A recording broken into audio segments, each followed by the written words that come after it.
Perhatian, konten ini mengandung konsep esensi ilahiyah yang membutuhkan aspek pemahaman mendalam, yang kemungkinan hanya dapat diakses dengan keterbukaan hati dan pikiran, untuk mencapai tingkat pencerahan dan kesadaran yang lebih tinggi. Assalamualaikum warahmatullahi wabarakatuh. Salam sejahtera untuk kita semua. Rahayu, Namaste, Om Swastiastu, Namo Buddhaya, salam kebajikan dan sehat untuk kita semua. Dan malam hari ini kita kedatangan narasumber yang nanti akan berbicara tentang compassion. So tidak berpanjang lebar, kita sapa dulu narasumber kita malam hari ini, Mas Guido. Apa kabar, Mas? Halo, selamat malam, Mas Selamat Apu. malam. Kabar baik, terima kasih. Kabar baik. Terima kasih Mas sudah menyempatkan waktunya ke keluarga besar Dialog Positif di sini. Kita sangat berterima kasih atas kehadirannya dan mudah-mudahan apa yang nanti disampaikan akan bermanfaat untuk kita semua. So, malam hari ini kita akan bicara tentang compassion. Atau mungkin di awal bisa introducing self dulu kali ya. Silahkan Mas Guido. Oh gitu ya. Selamat malam semua, Mas Apu, thank you for the introduction, dan saya senang sekali tadi melihat bahwa ada channel seperti ini yang tujuannya supaya membuka wawasan dan kita bisa menghargai nilai-nilai universal, kebenaran universal. It's really wonderful ada channel seperti ini. Kalau latar belakang saya sih mungkin nggak terlalu interesting. I don't like to talk about myself too much. Saya sih pada dasarnya adalah seorang researcher, seorang peneliti. Saya punya perusahaan sendiri dalam bidang market research, due diligence, audit. Nah, selain itu kegiatan yang saya lakukan adalah membantu teman-teman di beberapa yayasan, termasuk yayasan yang tujuannya kemanusiaan dan juga yayasan yang mempelajari meneliti Borobudur. Karena di situ terkandung banyak sekali pengetahuan yang luar biasa yang akan bermanfaat. Jadi kira-kira secara singkat latar belakangnya seperti itu saja. Saya udah warga negara Indonesia, dulu saya warga negara Jerman. Terus sekitar tahun 2002 atau 2003 saya sudah renouncing my German citizenship dan sudah jadi WNI sekarang sejak 2002. Udah sah berarti ya? Sudah ya. Oke, Mas Guido, thank you. So anyway, kita bicara tentang compassion nih. Kita mulai dari mana nih ceritanya kira-kira yang berbicara tentang compassion, Mas? Silahkan. Yes, compassion itu salah satu topik favorit saya juga sih, salah satu skill ya, karena memang kita nih kan hidup jadi manusia nih tantangannya banyak sekali. Dan kita tuh memang butuh keterampilan untuk hidup. Kalau enggak, kita bisa babak belur. Hidup kita nih bisa sering kali kita nggak tahu apa yang harus kita lakukan saat menghadapi masa-masa sulit atau saat menghadapi anxiety, depresi dan seterusnya yang semua kita alami. Dan compassion ini memang adalah salah satu keterampilan, bisa dibilang keterampilan kebahagiaan sih. Jadi it's a skill to have happiness, dan mungkin ingredient, salah satu hal yang faktor terpenting dalam mencapai kebahagiaan dalam hidup ini. Dan juga selain itu memang untuk hidup optimal, untuk leadership, untuk berorganisasi, untuk berkeluarga, untuk membesarkan keluarga, untuk bersahabat, untuk berinteraksi dengan teman, dengan mertua, dengan istri, dengan suami, compassion itu sangat penting. Mungkin salah satu skill yang terpenting.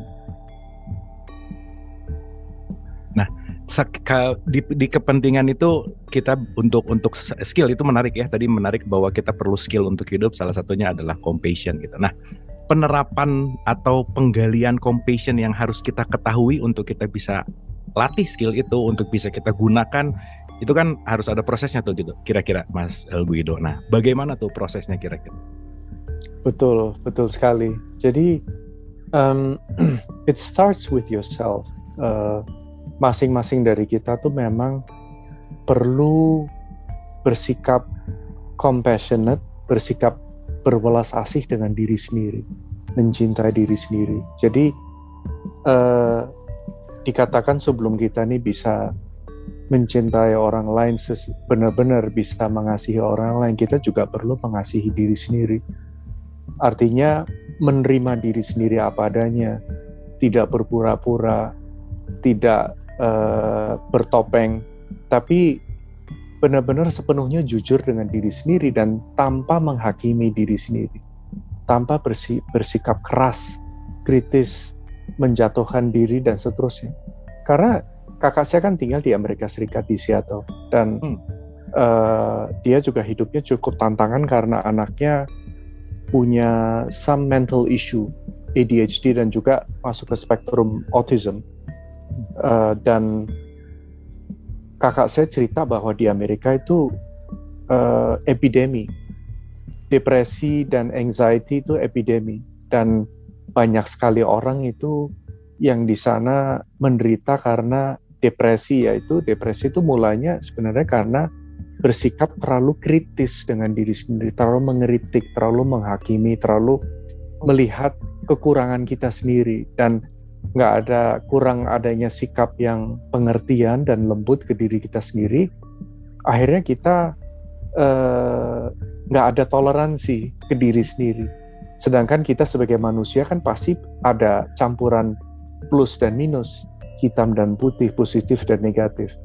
Dan kita ini dengan compassion tuh juga kita belajar untuk merangkul kehidupan itu dengan segala tantangannya, dengan segala kesulitannya, karena memang itu kenyataan hidup ya. Hidup itu memang life will always fall apart ya. Pasti hidup itu kita akan bertemu banyak sekali tantangan. Pasti juga seringkali hidup itu tidak berjalan seperti yang kita inginkan, yang seperti kita bayangkan. Dan selain itu selalu ada perubahan. Dan menolak perubahan itu juga bikin kita menderita sekali. Dan selain itu juga nggak semua manusia itu bersikap not all people are loving ya, nggak semua orang itu baik, dan hidup itu sering kelihatannya tidak fair. Jadi memang banyak hal itu dalam hidup kalau kita ini strateginya hanya berusaha memanipulasi lingkungan kita dan berusaha mencapai semua keinginan kita, nah ini bisa repot karena nggak semua keinginan itu bisa dicapai. Kalaupun keinginan dicapai, dipenuhi atau tidak, selalu akan diganti dengan keinginan yang baru lagi. Maka itu banyak orang yang sampai ganti suami berapa kali, ganti istri, dan setiap kali ganti istri merasa ini kali ini pasti ini yang paling pas, atau ganti kerjaan ini yang paling bagus, atau ganti rumah atau apapun, and then we start the cycle all over again. Dan kalau kita nih bermimpi hidup itu suatu hari akan sempurna, nah kita sebenarnya yang ada akan frustrasi. Sedangkan dengan welas asih itu kita lebih bisa merangkul ketidaksempurnaan kehidupan, perubahan, ketidakpastian ya, yang itu semuanya merupakan bagian dari kehidupan pengalaman kita sebagai manusia, dan termasuk penyakit, dan termasuk kita menjadi tua dan mati. Itu kan juga kematian adalah proses, ada kehidupan pasti ada kematian. Jadi kita belajar untuk embrace, untuk merangkul semuanya itu dengan welas asih. And it starts with yourself. Kita mulai di mana kita berada sekarang, tanpa harus merasa malu atau harus merasa rendah atau bagaimana. Oke, itu menarik sekali, Mas Guido. Thank you, Pak, bahwa terlalu kritis terhadap diri sendiri gitu ya, terlalu hard mungkin ya, terlalu keras terhadap diri itu awal dari depresi berawal dari situ gitu ya. Itu tadi info yang sangat penting untuk kita sadari gitu. Ternyata welas asih dibutuhkan ketika dimulai dari diri sendiri gitu ya, bagaimana kita menerima diri, embrace self yang seutuh-utuhnya, setulus-tulusnya, dan yang paling penting tadi tentang cycle, itu menarik. Gimana tuh Mas Guido, kan tadi tuh ya, namanya juga manusia, keinginannya banyak gitu, pengen inilah, pengen itulah gitu. Terus dengan ini dengan pencapaian level begini nggak puas berikutnya dan seterusnya, dan dia akan masuk ke cycle yang tanpa sadar puter-puter di situ terus gitu. Nah gimana tuh untuk menyadari bahwa lebih mengalir lebih baik, dan lebih bagaimana masuk ke dalam kehidupan yang lebih baik gitu, untuk kita di cycle itu lebih baik, gimana caranya kira-kira? Yes, thank you. Very interesting. Jadi memang untungnya tuh ada alternatifnya. Kita tuh nggak harus hidup seperti kita sekarang ini, serba di mana hidup itu sering tidak memuaskan, sering kita merasa nggak bahagia. Dan kalau kita jujur ya, di social media juga banyak sekali orang itu nggak jujur loh. Di Facebook itu banyak kepalsuan ya, di Instagram itu banyak kepalsuan. Dan kalau saya nanya ya, di sini kalau pada buka social media setelah lihat gitu 10 menit, 20 menit atau 30 menit, tambah depresi apa tambah senang? Atau merasa I'm missing out, kok semua orang bahagia saya enggak? Jadi memang ada alternatif yang untungnya. Dan alternatifnya itu bukannya kita tuh, of course nggak apa-apa ya, ini kalau misalnya kita memang punya rumah bagus, pengen punya rumah, pengen punya things, itu juga nggak masalah. Cuman masalahnya adalah kalau kita berharap bahwa dengan dipenuhinya keinginan kita, itu pasti saya akan bahagia untuk selamanya. Tapi kita tahu bahwa kalau kita dapat sesuatu yang namanya hedonia bahasa Yunani, sifatnya itu pasti dapat sesuatu tuh sifatnya hanya sementara. Senangnya itu sebentar. Dapat HP baru, senangnya berapa lama? Dapat pacar baru, senangnya berapa lama? Dapat istri baru atau istri tambahan, senangnya berapa lama? Sebelum itu bikin repot juga habis itu. Nah, jadi what are we supposed to do? Jadi kita harus apa nih? Nah, yang paling pertama mungkin memang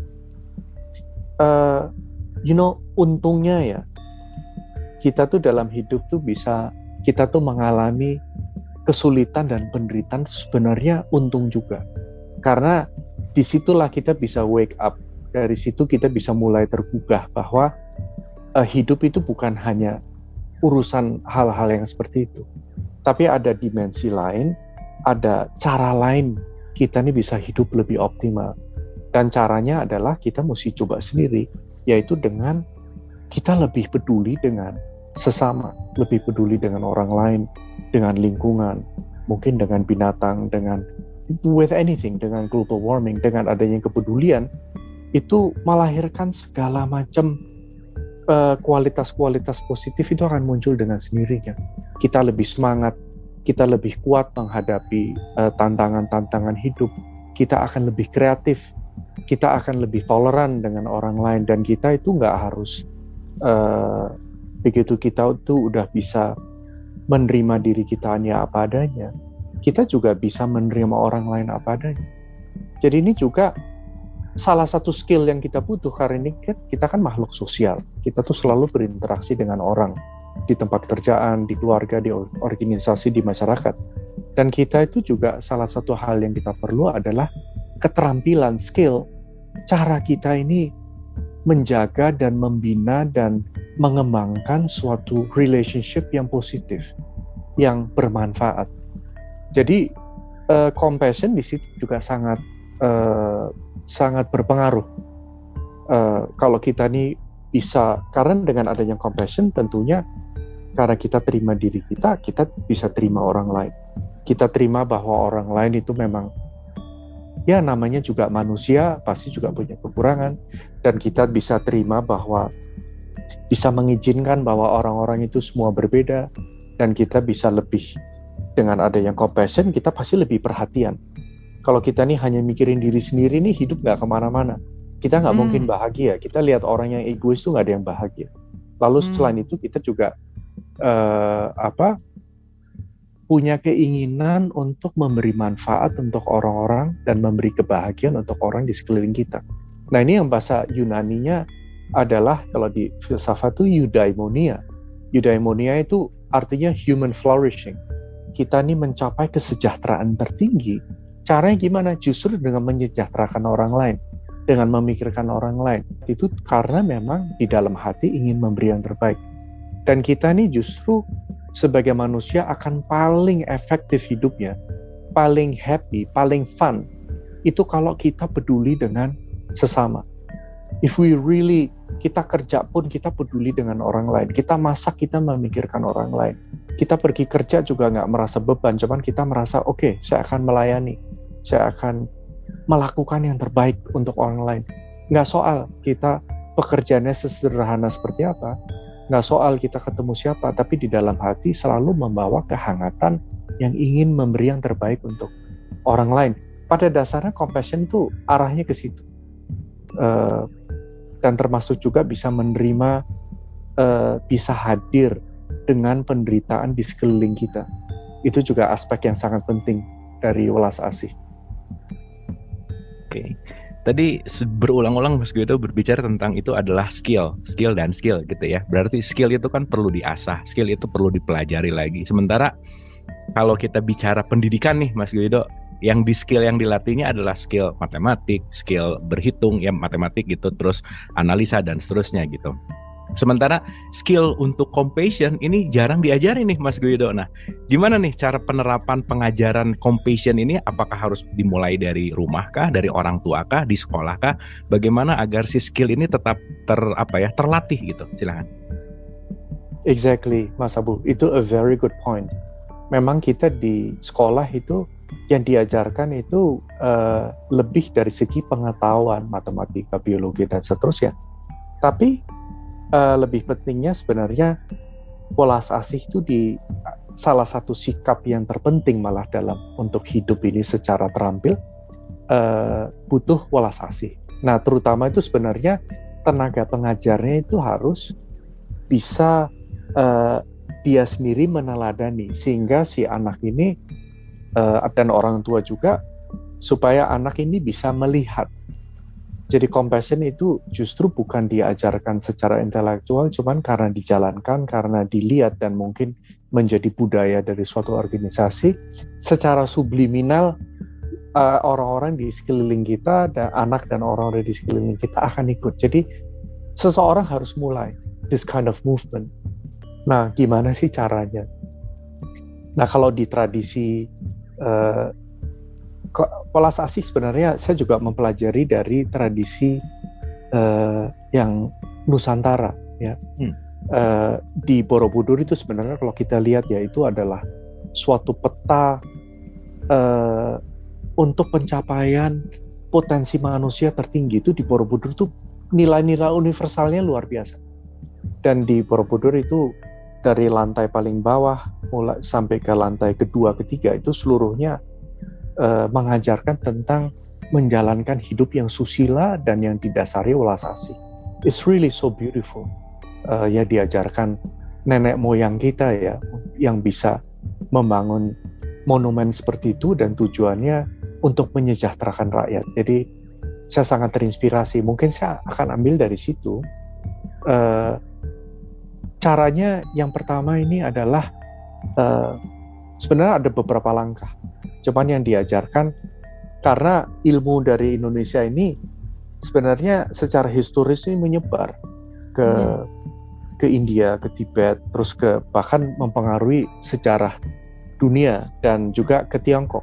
Itu banyak yang dulu belajar di Universitas Muaro Jambi, itu setara dengan Yale, Harvard dan Princeton. Itu Ivy League-nya zaman dulu dan terbesar dan terlanggeng. Dan salah satu hal yang diajarkan di situ adalah welas asih. Dan di situ ada guru terkenal orang Indonesia yang namanya zaman dahulu namanya Dharma Kirti. Beliau sampai ketenarannya menyebar di seluruh Asia dikenal, terutama di India dan di Tibet. Dan beliau tuh guru welas asih yang terkenal. Maka itu mungkin saya akan bercerita sedikit tentang cara yang diajarkan beliau. Nah, yang pertama itu adalah bahasa Sanskertanya ini upeksa. Nah, ini saya nggak tahu bahasa Indonesia itu tidak pilih kasih dan melihat kesetaraan sesama manusia. Artinya gini, kalau kita lihat orang, kita jangan hanya lihat peranannya atau lihat jabatannya. Kita lihat bahwa kita ini punya kesamaan. Semua manusia itu hanya ingin bahagia, tidak ingin menderita. Jadi kalau kita lihat misalnya ya, kita lihat Gojek gitu ya, Gojek yang kadang motong jalan, kadang berhentinya sembarangan, kadang sambil naik motor, sambil buka HP gitu ya. Cuman kalau kita lihat lebih mendalam lagi, dia itu adalah seorang ayah yang mungkin di rumah juga ada anak yang menunggu papa pulang dan dia juga hanya cari uang. Dia hanya ingin istrinya dan anak-anaknya bahagia, dia ingin beli susu buat anaknya, dia ingin memberikan oleh-oleh buat keluarganya. Jadi kita lihat sama aja sama kita, just want to be happy. Jadi next time kalau kita lihat supir bis yang ugal-ugalan atau supir taksi yang nyetirnya gimana, atau basically melihat siapapun, kita bisa melihat bahwa dia tuh sama seperti saya, hanya ingin bahagia, tidak ingin menderita, dan dia juga punya aspirasi ingin dalam hidup ini yang bermanfaat. Jadi ini langkah pertama, itu yang namanya bahasa Inggrisnya equanimity atau upeksha bahasa Sanskerta. Nah, lalu tahap berikutnya adalah melihat kebaikan orang-orang di sekeliling kita. Jadi kita membiasakan diri kita nih, soalnya gini loh, kita sering sekali itu menganggap enteng dan menganggap take for granted kebaikan orang-orang di sekeliling kita. Dan dikatakan kita tuh mulai dengan siapa? Dengan ibu kita dulu. Ya, kalau kita nih nggak punya hubungan yang baik dengan ibu kita, saya rasa akan susah loh. Hidup kita ini akan susah. Kita benar-benar bisa menjalani hubungan yang baik dengan orang-orang tuh nggak akan terpengaruh. Jadi kita mulai dengan melihat pengorbanan ibu kita, orang tua kita, ya. Berapa tahun mereka mengurus kita, memasak buat kita, yang pertama ngajarin kita berbicara, yang mengantarkan kita ke sekolah, yang nganterin kita ke dokter, yang mau ngomong kita, ini kepala kita ini loh, dari mana? Kadang saya bertanya, kepala kita nih dari mana nih? Dari rahim ibu kita. Jadi dengan melihat, menghargai dan merasa berterima kasih dengan kebaikan ibu kita dan juga orang-orang di sekeliling kita, sebenarnya by extension kita melihat dan yang paling dapat manfaat tuh kita. Misalnya gini ya, kita ke warung gitu ya, kita makan di warung, di warteg, terus kita biasanya ke warteg hanya mesen makan, tapi coba kita lihat di belakangnya ini, si Mbok itu dia bangun tuh pagi-pagi loh, dia ke pasar dulu, dia ngulek dulu, dia masak dulu. Itu sebenarnya kebaikan yang luar biasa. Jadi kalau kita bisa melihat Simbo ini, kebaikan dia membuat mempersiapkan dan menyajikan buat kita. Dan ini pilihan kita nggak usah bilang, loh saya kan bayar. Tapi sebenarnya dengan kita merubah mindset kita melihat kebaikan di orang-orang di sekeliling kita, itu akan sangat merubah cara kita melihat dunia, kita akan berubah total. Jadi kita lihat tukang kebun, kita juga berterima kasih. Kita lihat supir taksi, berterima kasih. Ke siapa-siapa kita selalu merasa berterima kasih. Nah, dengan sendirinya kita ingin membayar kembali kebaikan itu, khususnya ke ibu kita, ke orang di sekeliling kita. Jadi dengan sendirinya nanti pelan-pelan, ini kan, maka itu tadi digunakan kata skill ya, keterampilan. Karena memang perlu dilatih. Untungnya welas asih itu juga bisa dilatih, bukannya memang ada orang yang lahir dengan welas asih yang banyak, ada yang lahir dengan welas asih sedikit, cuman ini sesuatu yang bisa kita latih. Sama seperti melatih piano, main piano. Setiap orang kalau memang setiap hari itu main piano, lama-lama pasti bisa. Welas asih sama, asal setiap hari itu kita mengingat kebaikan orang tua kita lihat kebaikan di sekeliling kita, it's a beautiful world.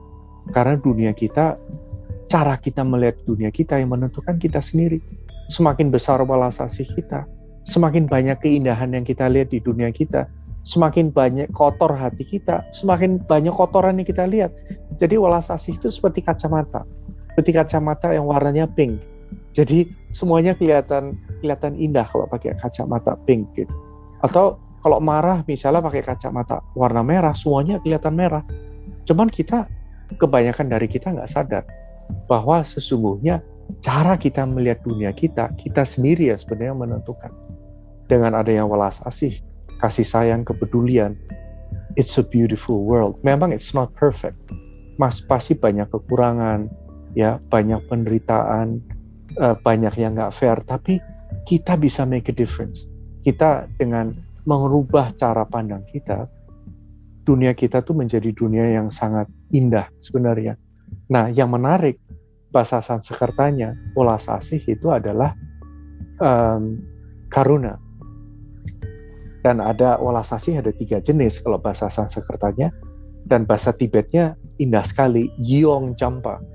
Yong Jampa tuh artinya, Yiwong itu artinya beautiful. Karena dengan adanya welas asih, kita akan melihat banyak keindahan di sekeliling kita, lebih banyak keindahan. Dengan sendirinya, seperti seorang ibu yang melihat anaknya itu begitu baik, begitu hebat. Bagi si ibu, mungkin buat orang lain nggak. Cuman karena dia punya this kind of love di dalam hatinya. Love sama compassion sebenarnya itu two sides of the same coin. Dua sisi dari hal yang sama. Nah, lalu tapi gini juga ya, welas asih itu lebih arahnya ke turut merasakan penderitaan orang lain, makhluk lain, dan timbul keinginan ingin membantu orang yang susah. Welas asih itu. Jadi kalau kita lihat definisi dari empati, simpati, welas asih ini beda-beda semua. Jadi compassion dari kata compasio bahasa Latinnya, compassion itu adalah nggak tahan lihat makhluk lain menderita dan ingin membantu. Ya. Nah kalau empati itu adalah lahir dari welas asih.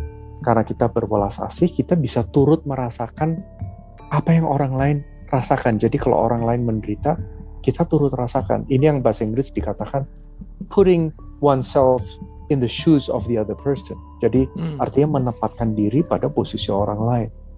Nah di sini dengan sendirinya kita punya management skill. Dengan sendirinya kita lebih tahu cara bantu orang. EQ kita nih meroket dengan sendirinya.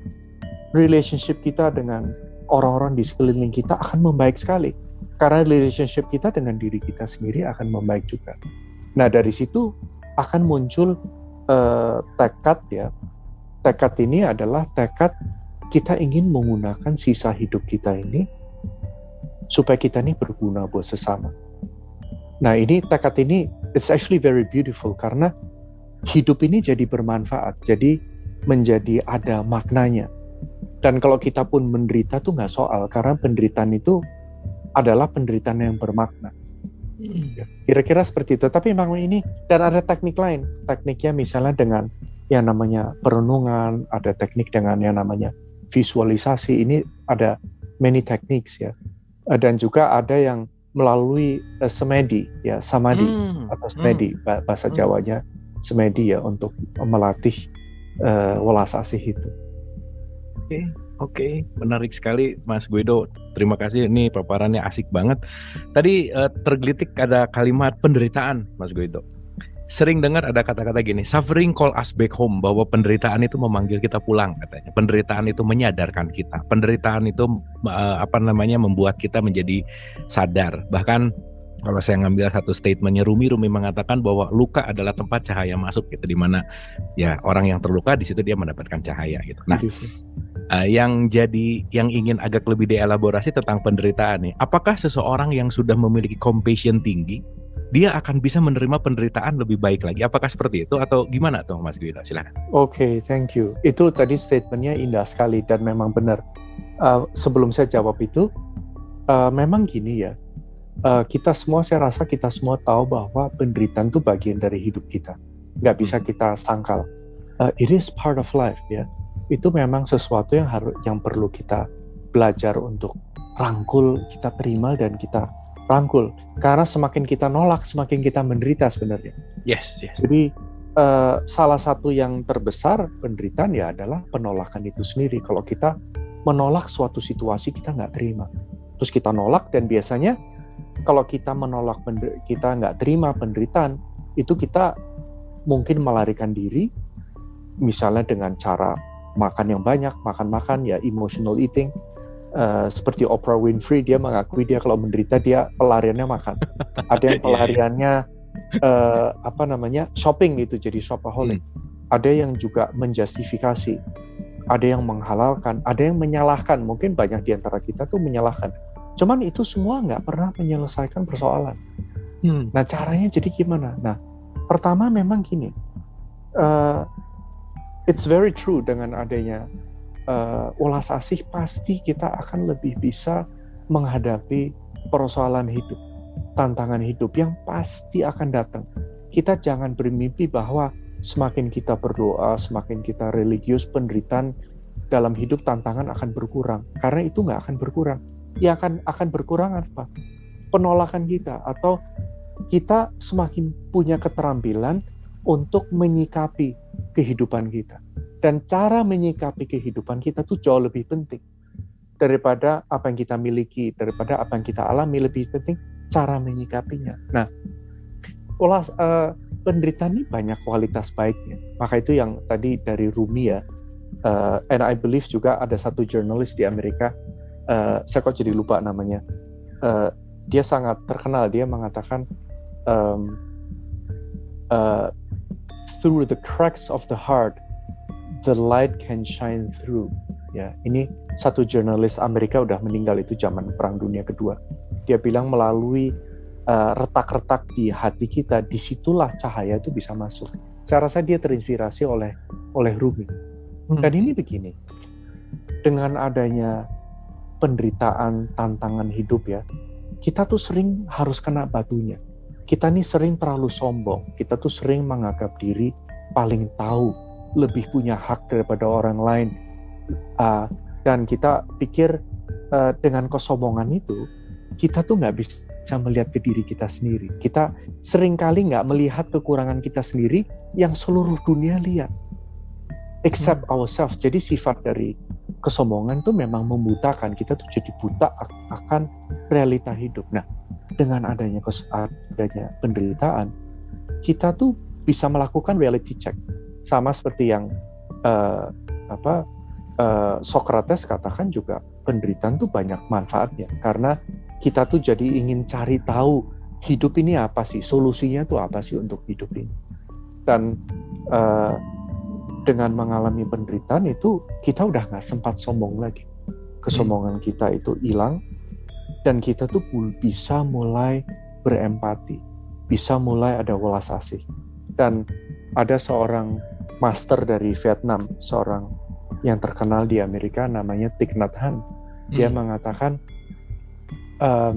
no mud, no lotus ya. Jadi dia mengatakan kalau ada perumpamaan yang sangat kuno, ini sebenarnya perumpamaan dari India, dari tradisi Hindu, dikatakan bahwa bunga teratai itu justru tumbuhnya paling indah itu di bagian kolam yang paling kotor.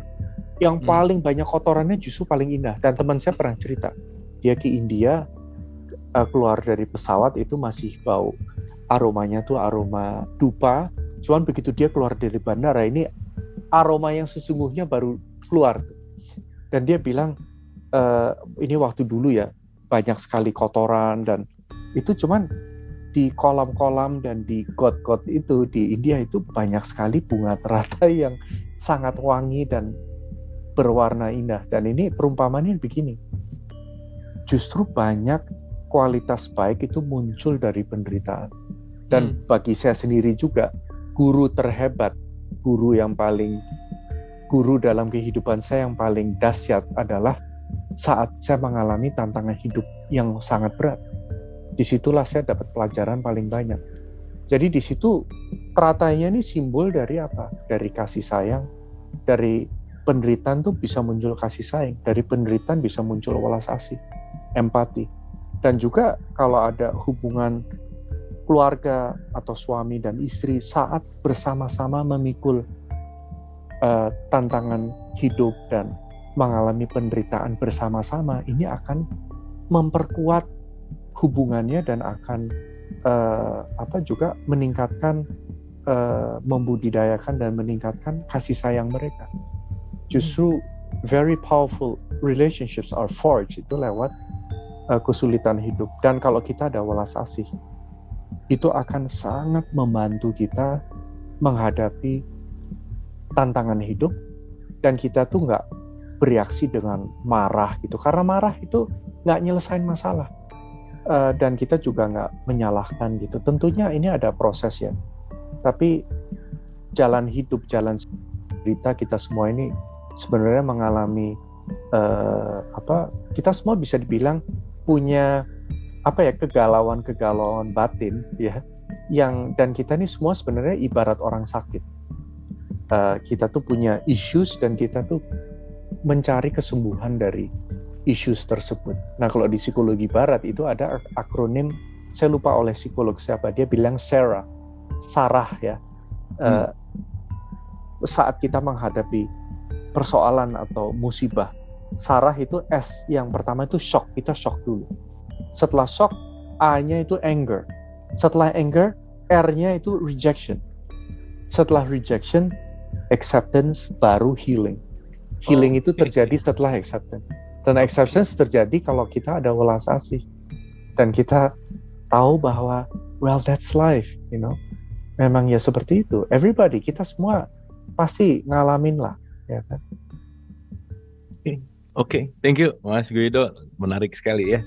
Tadi juga dikatakan bahwa begitu compassion kita pelajari skillnya itu akan meningkatkan drastis EQ gitu. Nah, pasti juga ada kaitannya sama SQ gitu ya, spiritual kita gitu. Nah, apa sih relationship antara welas asih dan kesadaran spiritual? Letak titik koordinatnya tuh di mana sih Mas Guido, silakan.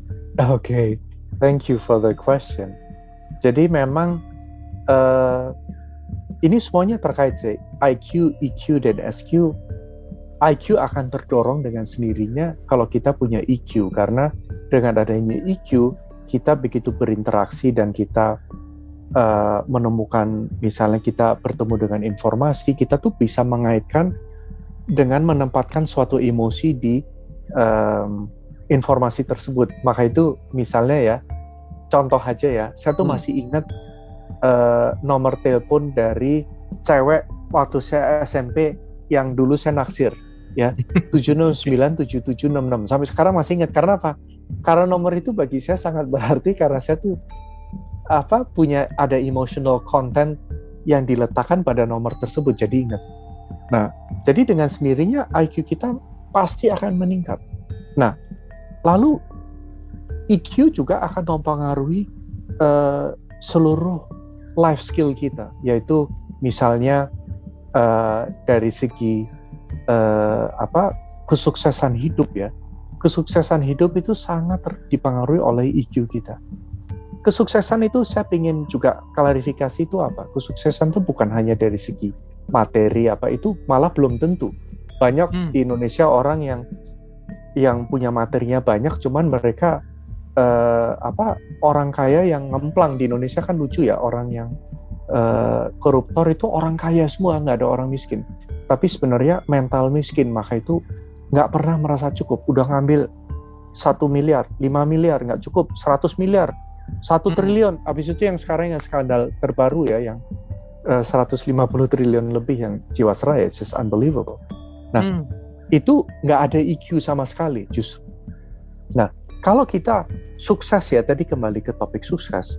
Sukses itu lebih bisa diukur dari segi kebergunaan kita ke sesama. Kita nih, hidup kita berguna apa enggak, dan kualitas hidup kita nih seperti apa. So, faktor yang mempengaruhi itu saya ingin mengutip dari John Maxwell. John Maxwell itu salah satu one of my heroes ya. Dia pakar leadership di Amerika. Dia mengatakan the real key to success, real, R-E-A-L. R-nya itu adalah relationship. Jadi dengan kita nih, EQ kita meningkat, relationship kita dengan sesama, dengan bos, dengan istri, dengan anak, dengan everybody pasti meningkat. Pasti dengan sendirinya. Karena apa? Kita bisa connect dengan orang lain. Compassion itu beda dengan komunikasi, itu beda dengan connecting. Komunikasi itu hanya ngasih informasi. Connecting itu dari hati ke hati. Jadi dengan adanya welas asih, compassion, EQ kita meningkat, kita berinteraksi dengan orang lain itu dari hati ke hati loh. Ini beda banget. Ini R. Nah, E itu yang namanya equipping atau memberdayakan. Nah, dengan sendirinya kita tuh justru ingin memberi yang terbaik untuk orang-orang di sekeliling kita. Misalnya di organisasi atau di tempat kerja kita. Dan saya suka menceritakan tentang om saya. Om saya itu dia jabatan terakhir udah pensiun, yaitu di BRI, direktur komunikasi di BRI. Awalnya itu kerja sebagai merchandising staff di Kemcik sama Pak Bob Sadino, dan jatuh cinta dengan kasirnya. Kasirnya itu dulu petugas kasir itu tante saya. Ya, mereka jatuh cinta. Lalu yang saya lihat ciri khas dari om saya ini akhirnya mereka menikah, dan ciri khas dia itu begitu dia lihat orang, dia tuh ingin membangun orang tersebut, ingin dilatih, ingin dia lihat ini orang bisa apa ya, kira-kira bisa diapain, bisa disekolahin, dia kayaknya punya skill apa, ini dia kerja di sini, yang ini skillnya apa, kerjanya di sana, yang ini diketumin sama. Jadi dia menjadi sangat resourceful, dan saya senang sekali setiap kali ketemu karena apa? Dia selalu tuh nggak bahas tentang diri dia sendiri, dia selalu nanya, kamu apa kabar? Widow sekarang lagi ngapain? Kerjanya apa? Dia tuh selalu tertarik with everyone.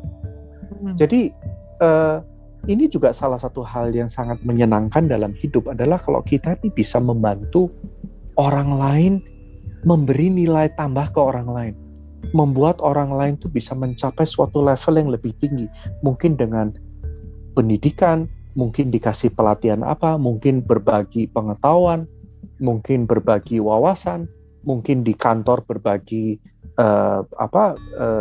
jabatan ya, berbagi power, kekuasaan dan seterusnya. Jadi kita dengan sendirinya punya IQ, kita tuh ingin berguna, ingin sumbangsih ke negara, sumbangsih ke masyarakat. Ini evolusi yang sangat natural dengan adanya IQ yang tinggi. And this is very very satisfying. Senang sekali loh kalau kita nih bisa membantu banyak orang. Ini sangat menyenangkan. Saya juga di kantor saya tuh ada pengacara yang lulusan top ya, dia tuh dulu office boy kita, mulainya sebagai office boy. Tapi if you give people a chance dan dikasih latihan, dikasih education, dan edukasi, by the way, edukasi itu dari kata Latin educere. Educere ke bahasa Inggrisnya itu sebenarnya bukan to educate, tapi to educe. To educe itu menarik, artinya apa? To bring out the best in people. Mengeluarkan sifat-sifat yang, mengeluarkan hal-hal terbaik dari orang di sekeliling kita. Ini juga fungsi dari IQ. Nah, hubungannya apa dengan, dan yang berikutnya, real itu A-nya itu attitude, sikap kita, cara kita menyikapi hidup ini juga akan berubah, selalu sesuai dengan judul hari ini dan juga dengan dialog positif. Saya senang sekali dengan namanya ya ini. It's a very nice dialog positif karena tujuannya memang hal bukan debat, tapi a dialogue, dan udah gitu yang positif. So attitude kita juga yang positif. Dan saya rasa memang salah satu kemurahan hati terbesar adalah kalau kita bisa menyebarkan attitude yang positif. Ini loh, melalui dialog positif ini kita sama-sama berkomunikasi, sama-sama belajar. Dan dalam hidup ini kalau kita ini bisa turut menyebarkan attitude yang positif, nggak usah dengan khotbah atau gimana, enggak, tapi lebih efektif lagi, kita ini jadi orang yang baik, kita ini jadi orang yang berguna, dengan sendirinya orang lihat ini orang kok beda, orang ini kok different, dan orang itu akan ketularan dengan cara berpikir kita dan attitude kita. And I think ini, saya rasa ini adalah satu hal yang sangat baik yang kita bisa lakukan ke orang-orang sekeliling kita, adalah menyebar attitude yang positif dan menyebar kebaikan hati, kehangatan hati. Nah, yang terakhir, L itu adalah leadership. Jadi dengan leadership itu artinya adalah influence, artinya adalah hidup kita yang punya dampak yang positif. Dengan sendirinya kalau IQ kita tinggi, pasti kita dengan sendirinya nonjol jadi leader. Pasti dengan sendirinya kita ada karisma. Pasti kita ingin bring people together dan ingin membangun sesuatu yang positif dengan sendirinya. Ini ciri khas kita, lihat ya, leader-leader di mana-mana tuh yang beneran ya, leader yang beneran, bukan leader yang autokratik dan seterusnya ya. Mereka ciri khas yang efektif itu justru seperti itu. Nah, hubungannya apa ini semua dengan SQ, dengan spiritual quotient? Sebenarnya spiritual quotient sangat erat hubungannya dengan emotional, malah inseparable, tak terpisahkan. Nah, spiritual itu mungkin sinonimnya adalah mental, dan sinonimnya juga adalah spiritual development ini juga bisa dibilang nilai-nilai kemanusiaan kita kembangkan ke menjaga potensi yang tertinggi, dan ini bisa dilakukan lewat agama bisa ya, atau lewat yang sekuler juga bisa. Misalnya dengan teknik-teknik meditasi, dengan teknik-teknik menyebar kebaikan, Dan saya juga belum lama ini melihat satu website di mana di situ tuh websitenya tentang random acts of kindness, dan ternyata di Indonesia juga ada. Udah ada, saya lupa namanya apa. Kepedulian apa.org, peduli.org. Saya mesti lihat lagi, itu ada di WhatsApp. Nah, I think secara spiritual, kita nih hidup ya jadi manusia. Saya rasa tujuan kita tuh bukan hanya cari uang, makan-makan, nonton TV terus mati. Tapi we are meant for something much greater. Ini loh bahasa Sanskerta, manusia itu pudgala, artinya apa? Great potential, potensi yang luar biasa. Ini loh arti manusa, itu dalam bahasa Sanskerta, manusia itu dari kata manusa. Sinonim manusa adalah pudgala, ya, great potential. Kita nih sebagai manusia, kita punya potensi yang luar biasa sekali. Kita nih sangat langka dan sangat berharga hidup kita. Walaupun hidup kita nih banyak tantangan, nggak sempurna, banyak kekurangan, tapi sebenarnya dari sudut pandang spiritual it's fantastic. Karena kita sekarang ini loh punya kesempatan to do something really useful untuk diri kita dan untuk orang-orang di sekeliling kita. Dan itulah jalan spiritual yang kita tempuh. Semoga sih kita semua ini memang, saya rasa banyak di antara kita, dan alasan kenapa kita malam ini ikut di sini pasti karena kita semua ingin jadi orang lebih baik. Pasti di dalam hati itu udah ada nilai-nilai kemanusiaan dan udah ada spiritualitas di hati kita, sehingga kita bisa sama-sama berkumpul di sini. Nah, nilai-nilai universal spiritual itu apa? Yaitu misalnya compassion, ya, welas asih, kasih sayang, kepedulian, termasuk juga kapasitas untuk bisa konsentrasi, kemurahan hati, ya, disiplin, kesabaran, dan semangat untuk melakukan hal-hal yang baik, ya, kebijaksanaan. Ini semua adalah nilai-nilai spiritual universal, dan kita semua itu bisa mengembangkan nilai-nilai tersebut. Kita tuh pokoknya sebagai manusia nggak mentok di sini loh. Kita nih bisa menumbuh kembangkan, cultivating nilai-nilai spiritual universal. Oke, thank you Mas Guido. Wah, seru banget. Boleh tepuk tangan dulu dong. Asik nih ya, mind blowing banget nih. Alright, so teman-teman, saya masih banyak banget nih yang pengen didiskusiin, tapi saya rasa kita berbagi, namanya dialog. Kita akan mengundang teman-teman yang mau bertanya, yang mau memberikan apresiasi. Nah, alright, so sekarang sudah ada Mas Aryo seperti biasa ya. Silakan Mas Aryo. Ya, jadi kalau berdasarkan beberapa penelitian studi kasus di Indonesia, orang Indonesia tuh memang dari ratusan tahun yang lalu kan memang senang hal-hal yang mistis, ya, lebih mudah percaya pada hal-hal yang heboh lah gitu. Kemudian di sisi lain juga bangsa Indonesia tuh kadang-kadang suka melankolis. Kalau misalkan tontonan di TV itu gampang melihat bahwa ini memang idealnya hidup seperti ini, makanya kan kayak tontonan seperti drakor, drama Korea atau sinetron kan populer kan. Nah, jadi dengan kata lain,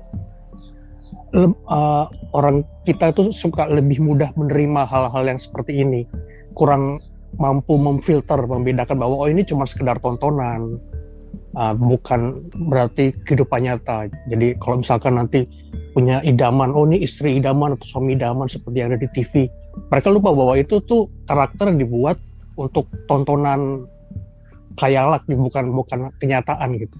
Jadi pertanyaannya adalah gimana caranya supaya ya filter itu tuh bisa ada di setiap orang gitu. Tentunya tidak bisa dengan pendekatan yang mesti begini gitu, karena memang orang-orang seperti ini kan memang tidak terbiasa berpikir seperti itu. Jadi mesti ada pendekatan lain, mungkin pendekatan lebih kepada budaya atau lebih kepada kekeluargaan. Jadi berdasarkan pengamatan selama ini oleh narasumber, apakah ada tips khusus lah untuk membangun filter ini? Nah, itu saja pertanyaan saya. Terima kasih. Oke, thank you. Terima kasih. Silakan Mas Guido. Thank you Mas Aryo. It's a very good question. Memang kalau dilihat ya, itu yang Mas Aryo bilang memang benar sekali ya. TV banyak sekali orang itu senang berfantasi tentang memori masa lampau, the good old days, atau berfantasi tentang berandai-andai tentang masa depan yang lebih indah atau melalui drama Korea. Dan itu memang semuanya itu kan it's not reality. Itu hanya diciptakan oleh movie director untuk membuat kisah-kisah yang sebenarnya impossible. Ini loh, the real story itu our life, bukannya drakor. Drakor di Indonesia sangat laku. Dan kadang-kadang saya ada teman yang senang sekali hobi drakor, dan itu I believe ada yang 72 jilid ya. Dan saya waktu itu cuma bilang, kamu nonton jilid pertama, lalu nonton jilid yang terakhir, udah, and then you save a lot of time. Nggak usah nonton jilid 2 sampai jilid 71-nya. Tapi gini sih, memang sering kalau saya tuh, orang tua saya tinggal sama saya sengaja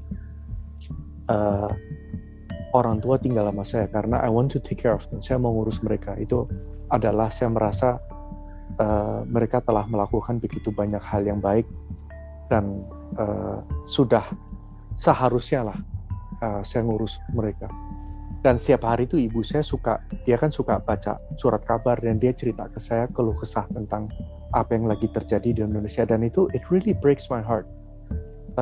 Semakin kita ada welas asih, memang kita pasti akan sering patah hati, akan sering merasa apa ya, kok begini sih ya, kok nggak fair, kenapa haknya orang kecil diambil sama koruptor ini, kenapa yang ini melakukan kejahatan. Dan kadang kita bingung, kita bisa apa? Memang untuk melakukan perubahan yang sangat luas itu memang very difficult. Untuk menjadi penemu penicillin atau menjadi figure yang influential seperti Ibunda Teresa atau Mahatma Gandhi atau Desmond Tutu atau siapapun deh ya, atau Presiden Jokowi, itu it's really not easy. Tapi yang penting we do what we can. Kita lakukan apa yang kita bisa lakukan. Dan saya ingin mengutip Ibunda Teresa. Ibunda Teresa mengatakan, if you want to change the world, go home and love your family. Ya, jika kamu ingin merubah duniamu, pulanglah ke rumah dan cintailah keluargamu dengan segenap hati. Dan satu kutipan lagi dari Mahatma Gandhi. Mahatma Gandhi mengatakan, be the change you want to see in the world. Jadilah perubahan yang ingin kau lihat di duniamu. Jadi kalau kita merasa dunia kita ini kurang kepedulian, jadilah orang yang paling peduli. Kita melihat dunia kita kurang kasih sayang, jadilah orang yang penuh kasih sayang. Kita melihat di dunia ini banyak orang yang kelaparan, bantulah mereka yang kelaparan. Di dunia kurang pendidikan, kurang memadai, mulailah mendidik orang-orang mungkin di kampung apa di orang-orang di sekeliling kita. Kita lakukan di mikrokosmos kita, di sekeliling kita dulu. Nanti pelan-pelan mudah-mudahan itu akan bisa punya efek yang semakin besar. Tapi Ibunda Teresa juga mengatakan, kalau kamu nggak bisa bantu 1.000 orang, bantulah 1 orang aja. If you cannot feed 1,000 people, feed 1 person.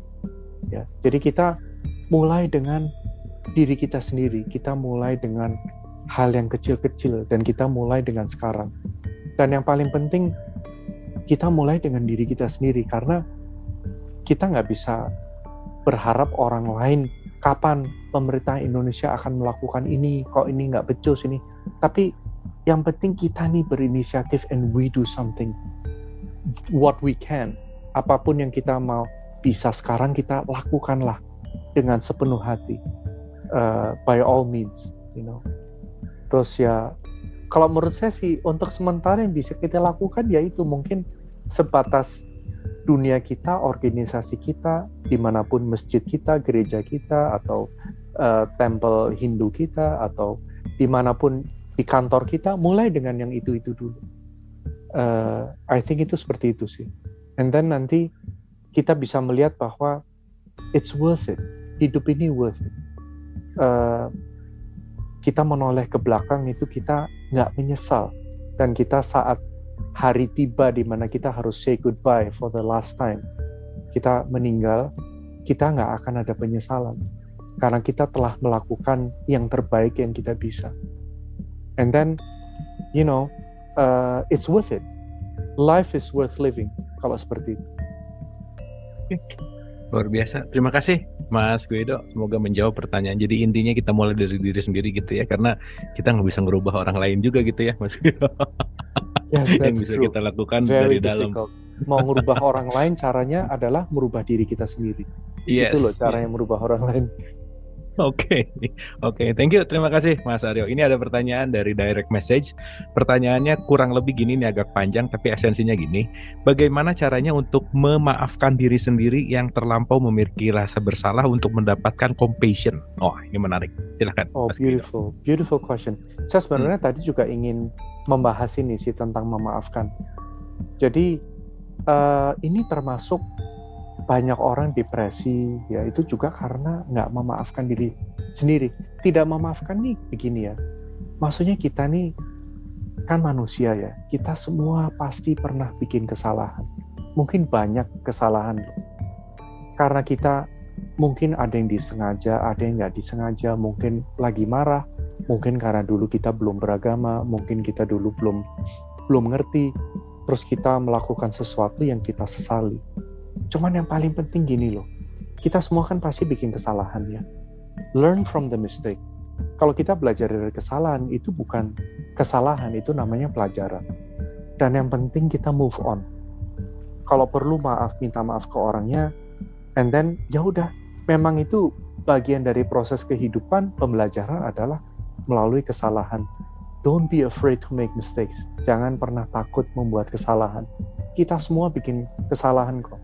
Dan caranya gini, kalau kita mau memaafkan, dan mungkin saya ingin mengutip dari Borobudur nih. Di Borobudur dikatakan, Mas Guido, mohon maaf, mungkin itu mic-nya agak sedikit lebih dekat, suaranya makin kecil. Oh gitu ya, sorry. Oke, thank you. Oke, thank you.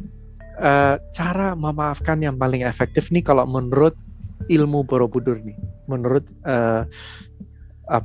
filosofi Borobudur adalah pertama, kita hadapin dulu apapun yang kesalahan yang kita pernah lakukan, kita akui dulu. Dan mengakui itu akan lebih efektif kalau kita mengakui di depan Tuhan, di depan Yesus Kristus, atau di depan orang yang kita percaya, orang yang baik yang kita percaya. Kita ngaku. Dengan kita ngaku itu, orang Jerman mengatakan, dengan kita mengakui kesalahan, setengah dari persoalannya udah selesai. Banyak di antara kita yang menyembunyikan, bahkan bukan hanya dari orang lain, dari diri kita sendiri juga. Jadi step one, ngaku dulu. Kalau memang pernah bikin salah, just admit it. Tapi tanpa menghakimi, tapi dengan kebaikan hati, tanpa menghakimi, dengan acceptance, dengan kasih sayang. Ini tahap pertama. Tahap kedua, kita menyadari bahwa nggak kita sendiri loh yang bikin kesalahan, tapi semua orang di dunia tuh bikin kesalahan juga. Jadi misalnya teman saya ada yang melakukan aborsi, dan di Indonesia juga cukup tinggi aborsi, dan itu ternyata setelah dia melakukan aborsi dia merasa bersalah, guilt feeling itu selama bertahun-tahun nggak hilang-hilang. Dia merasa dia membunuh janin, dan dia menderita sekali. Dan waktu itu dia cerita ke saya sambil nangis, dan saya bilang, oke, baik, kamu udah cerita ke saya itu,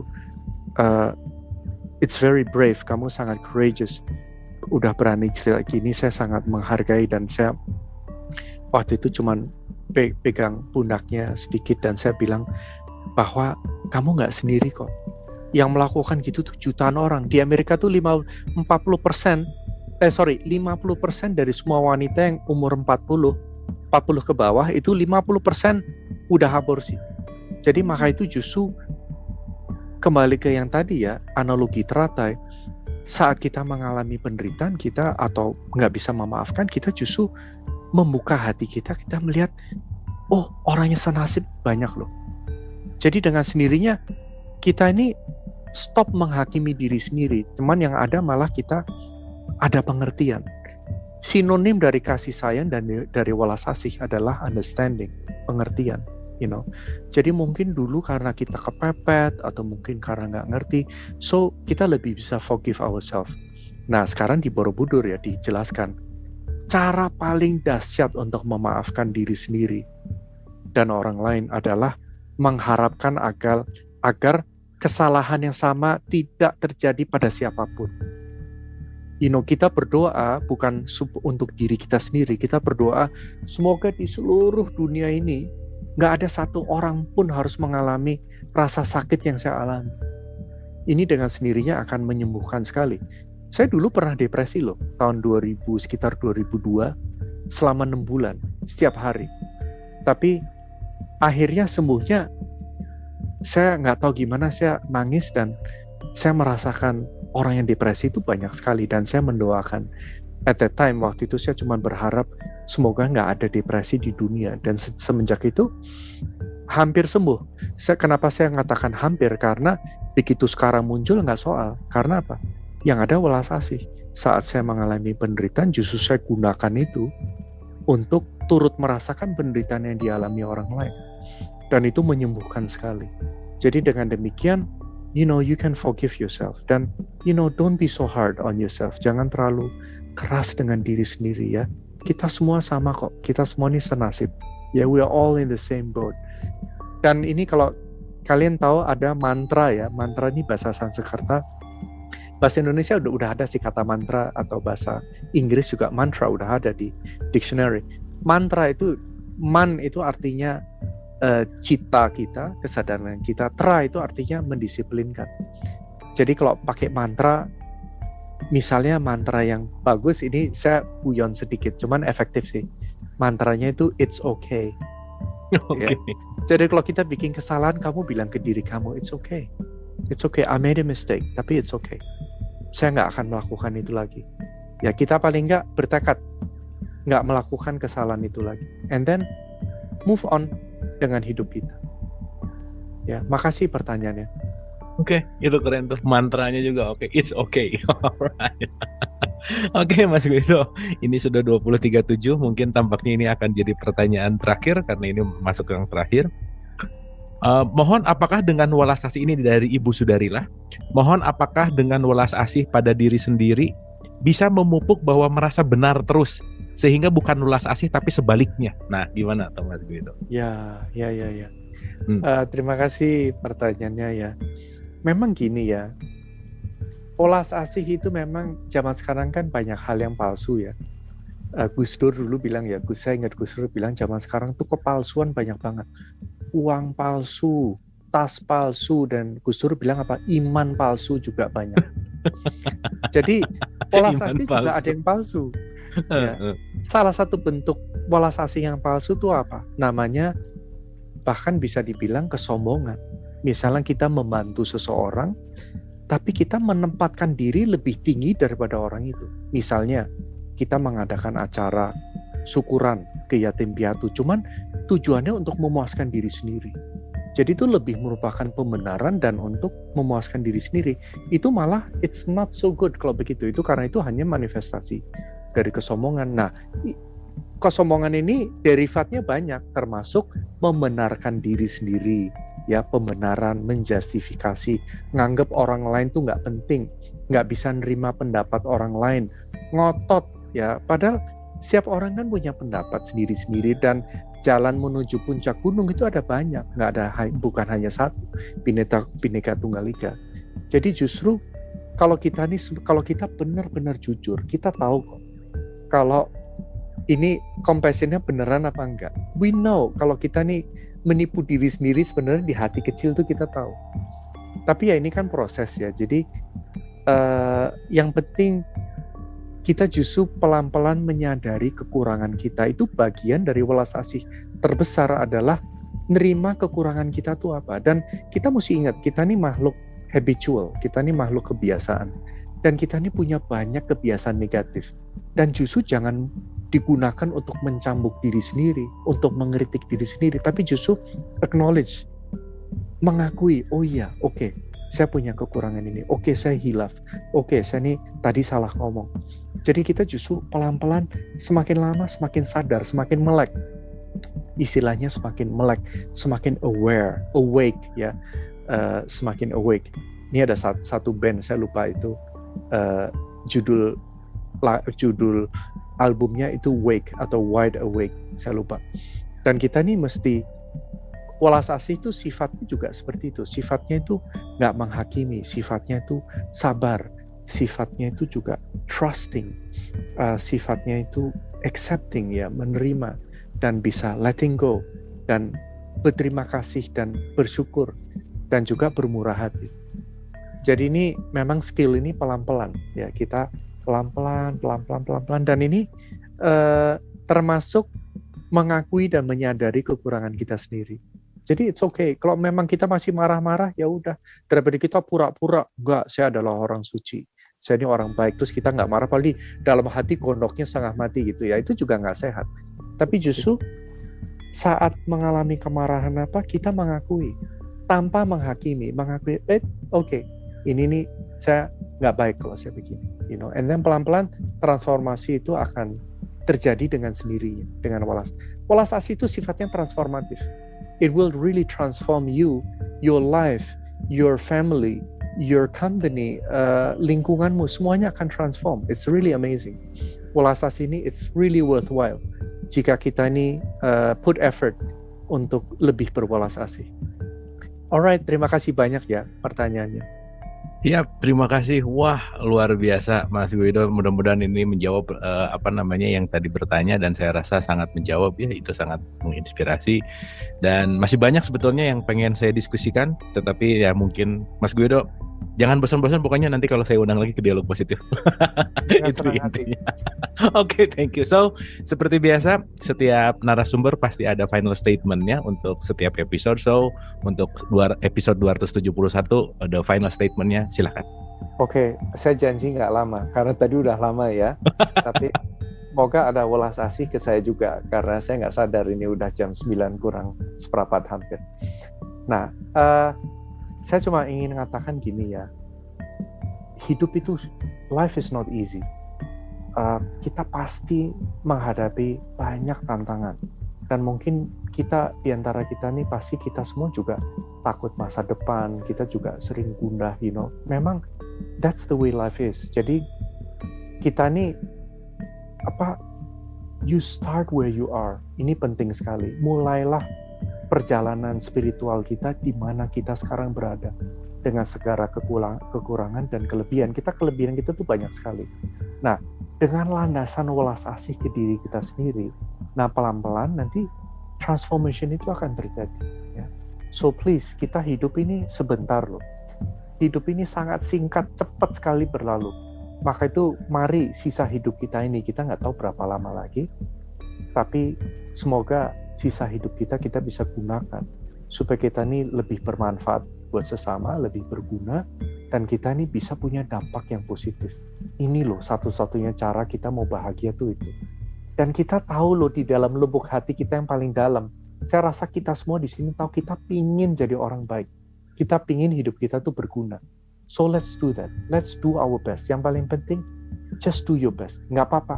Kalau jatuh, bangun lagi. Kita semua dalam hidup ini pasti terjatuh, terpleset, tergelincir. Tapi nggak apa-apa, get up. Do it again, you know. And, there's always a brand new chance, ya. Selalu ada kesempatan setiap hari untuk mulai, start anew, start afresh, mulai lagi dari awal, ya. And then always do your best, and then life is worth it. Seperti itu. Alright. Thank you. So banyak. Beautiful speech. Terima kasih Mas Guido, luar biasa. Boleh tepuk tangan untuk Mas Guido. Oke. So terima kasih sekali lagi Mas Guido. Sehat-sehat selalu, dan sekali lagi jangan bosan-bosan untuk hadir lagi di Dialog Positif nanti kalau ada kesempatan lagi. Mohon maaf lahir dan batin. Wabillahi taufiq wal hidayah. Assalamualaikum warahmatullahi wabarakatuh. Sampai ketemu besok di jam dan channel yang sama.